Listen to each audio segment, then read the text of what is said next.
Hoje à noite, quando você estender a mão para um interruptor, nem vai pensar nisso. Sua mão conhece o movimento antes da sua mente. Mas, durante quase toda a existência humana, esse movimento não existia. Não havia interruptor. Nenhum brilho confiável esperando para ser convocado com um toque de dedo. Por mais de 300 mil anos, quando o sol desaparecia, seus ancestrais eram engolidos por uma escuridão tão completa que não conseguiam ver as próprias mãos na frente do rosto.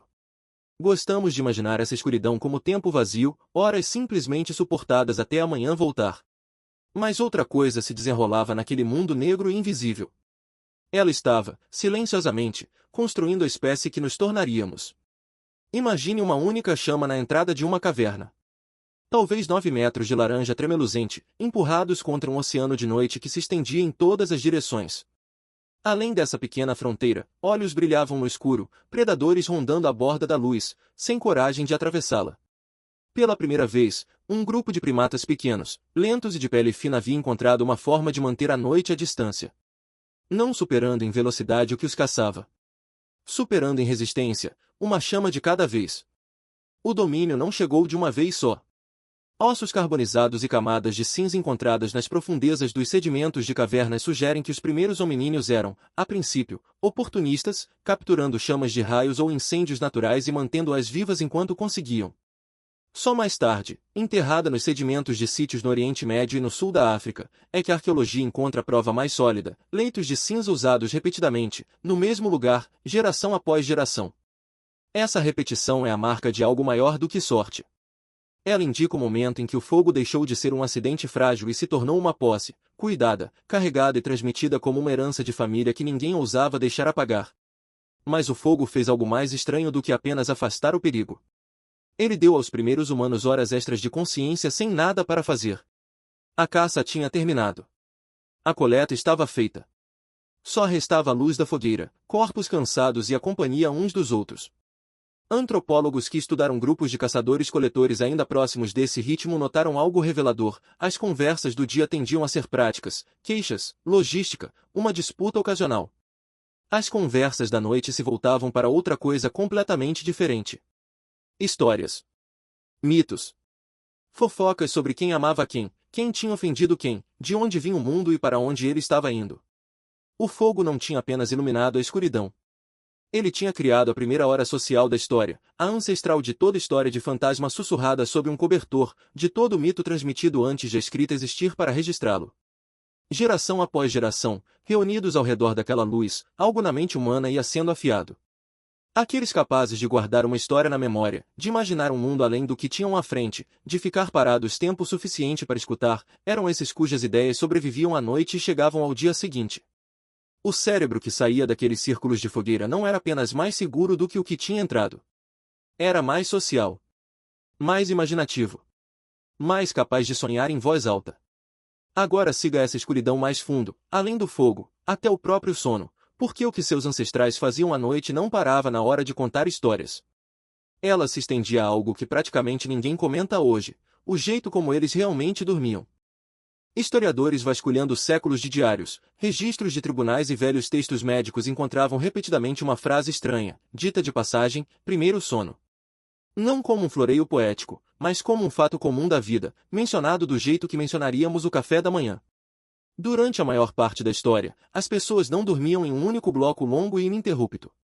Elas pegavam no sono pouco depois do anoitecer por algumas horas. Depois acordavam, não por causa de um pesadelo, não por causa de barulho, mas naturalmente, no silêncio profundo da noite. 1 hora ou 2 se passavam nesse estado de vigília antes que um segundo sono as levasse até o amanhecer. 2 sonos, ligados por uma janela silenciosa no meio. O bloco de 8 horas que hoje perseguimos, medicamos e nos sentimos culpados por não alcançar, isso não é sabedoria ancestral. É um hábito relativamente recente, com pouco mais de 2 séculos, nascido quando o lampião a gás e depois a lâmpada elétrica convenceram o corpo de que a noite podia ser empurrada para mais tarde e comprimida. O que torna esse padrão difícil de descartar como um capricho de uma única cultura é a frequência com que ele aparece. A expressão surge em francês, em italiano, nos registros paroquiais de pequenas vilas inglesas, nos diários de viajantes da África Ocidental descrevendo ritmos que reconheciam de casa. Camponeses, aristocratas, marinheiros e monges deixaram alguma versão da mesma referência casual, como se 2 sonos por noite fossem simplesmente o formato comum de estar vivo, do jeito que mencionaríamos o almoço sem pensar 2 vezes. Aquele intervalo entre os 2 sonos tinha um nome próprio, às vezes chamado de a vigília. E não era tratado como um defeito. As pessoas o usavam. Rezavam. Reviravam a lógica estranha de um sonho que ainda grudava nelas desde o primeiro sono, meio interpretando enquanto ainda estavam paradas na soleira entre dormir e acordar. Algumas conversavam baixinho com um cônjuge. Outras simplesmente ficavam deitadas no escuro, pensando, num estado que pesquisadores modernos reconheceriam como algo próximo da meditação. Esse último detalhe acaba sendo mais do que folclore. Em um conjunto de experimentos sobre sono, participantes foram colocados em escuridão prolongada, privados de luz artificial por semanas seguidas. Sem exceção, o sono deles começou a se dividir em 2 metades distintas, separadas por uma hora calma e desperta no meio da noite, acompanhada por um aumento em um hormônio ligado a estados relaxados, quase parecidos com um transe. Deixado sozinho apenas com a escuridão natural, o corpo não falhou. Ele se lembrou de um ritmo mais antigo, escrito nele muito antes de alguém registrar o que os humanos faziam depois do escurecer. Então o que mudou? A luz. Primeiro um lampião aqui, um poste de luz ali, e depois uma lâmpada em cada cômodo, em cada bolso, em cada mão erguida em direção a uma tela à meia-noite. Cada nova fonte não apenas empurrava a escuridão para trás, ela empurrava também a disposição do corpo de acreditar que a noite tinha realmente chegado.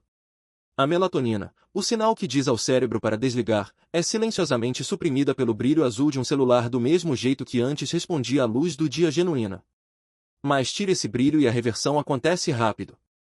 Pesquisadores que enviaram campistas para a natureza por apenas uma semana, sem celulares nem lâmpadas, descobriram que os ritmos de melatonina voltavam a se sincronizar com o pôr do sol e o nascer do sol real em questão de dias, como se o corpo estivesse apenas esperando permissão para se lembrar. Os 2 sonos se dobraram em um só, forçado, ininterrupto, e quando esse bloco se quebra, quando alguém acorda às 2 da manhã sentindo que o próprio corpo traiu, a pessoa recorre ao rótulo que a cultura lhe ensinou: insônia. Algo errado. Algo para consertar. Entre em uma clínica de sono moderna e você vai encontrar fileiras de pacientes convencidos de que seus corpos estão falhando às 2 da manhã, perseguindo um único bloco ininterrupto de descanso que, durante a maior parte da história humana, nunca foi realmente objetivo. Parte do que hoje é tratado como distúrbio pode ser simplesmente um ritmo antigo se reafirmando contra uma rotina para a qual ele nunca foi feito, o corpo pedindo de volta, silenciosamente, a vigília, num mundo que já não tem espaço para ela.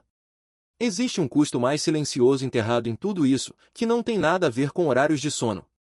A maioria das pessoas vivas hoje nunca verá a Via Láctea. Não porque ela não esteja lá, mas porque o brilho artificial da vida moderna a apagou da vista, um poste de luz, um outdoor, um horizonte iluminado de cada vez. Por quase toda a história humana, aquele rio de estrelas era o pano de fundo da vigília, da fogueira, de cada história contada depois do escurecer. Trocamos isso por um retângulo menor e mais brilhante que cabe numa mão, e junto com ele, talvez tenhamos trocado um tipo de quietude do qual a espécie dependeu por 300.000 anos. Então, da próxima vez que 2 da manhã te encontrar completamente acordado, olhando para o teto, certo de que algo em você quebrou, considere uma possibilidade diferente. Nada falhou. Nada precisa de conserto. Em algum lugar sob o barulho da luz moderna, um ritmo antigo está simplesmente voltando à superfície, o mesmo que seus ancestrais conheciam de cor ao redor de cada fogueira que já ardeu noite adentro. Seu corpo não está quebrado. Ele está se lembrando de uma escuridão que nunca esqueceu de verdade, mesmo depois de nós termos esquecido.